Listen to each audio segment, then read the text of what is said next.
ವಸುದೇವಸುತಂ ದೇವಂ ಕಂಸಚಾಣೂರಮರ್ದನಂ ದೇವಕೀ ಪರಮಾನಂದಂ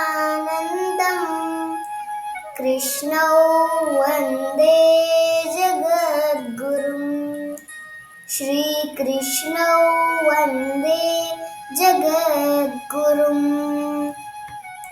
ಜೈ ಶ್ರೀಕೃಷ್ಣ ಎಲ್ಲರಿಗೂ. ಶ್ರೀಕೃಷ್ಣನ ಕಥೆಗಳು. ತೃಣಾವರ್ತ ಓರ್ವ ಭಯಂಕರ ದಾನವ. ಆಗಿನ್ನೂ ಕೃಷ್ಣ ಅಂಬೆಗಾಲಿಡುವವನು.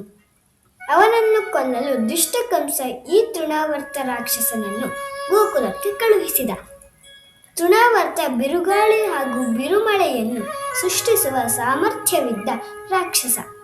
ಈ ಪುಟ್ಟ ಶಿಶುವನ್ನು ಕೊಲ್ಲುವುದು ನೀರು ಕುಡಿದಷ್ಟು ಸುಲಭ ಎಂದು ಅವನು ಯೋಚಿಸಿ ಕ್ಷಿಪ್ರದಲ್ಲೇ ಗೋಕುಲಕ್ಕೆ ಧಾವಿಸಿ ಶ್ರೀಕೃಷ್ಣನಿದ್ದಲ್ಲಿಗೆ ಹೋದ.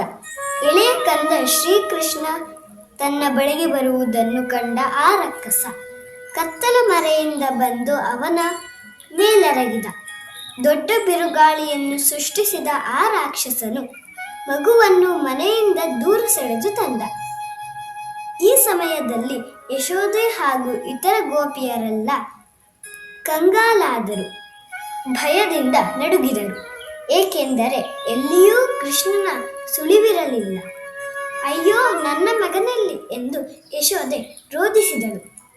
ಆದರೆ ಶ್ರೀಕೃಷ್ಣ ಮುಗುಳ್ನಗುತ್ತಾ ಆ ದಾನವನನ್ನು ಒಂದು ಬಂಡೆಗೆ ಅಪ್ಪಳಿಸಿಕೊಂಡ.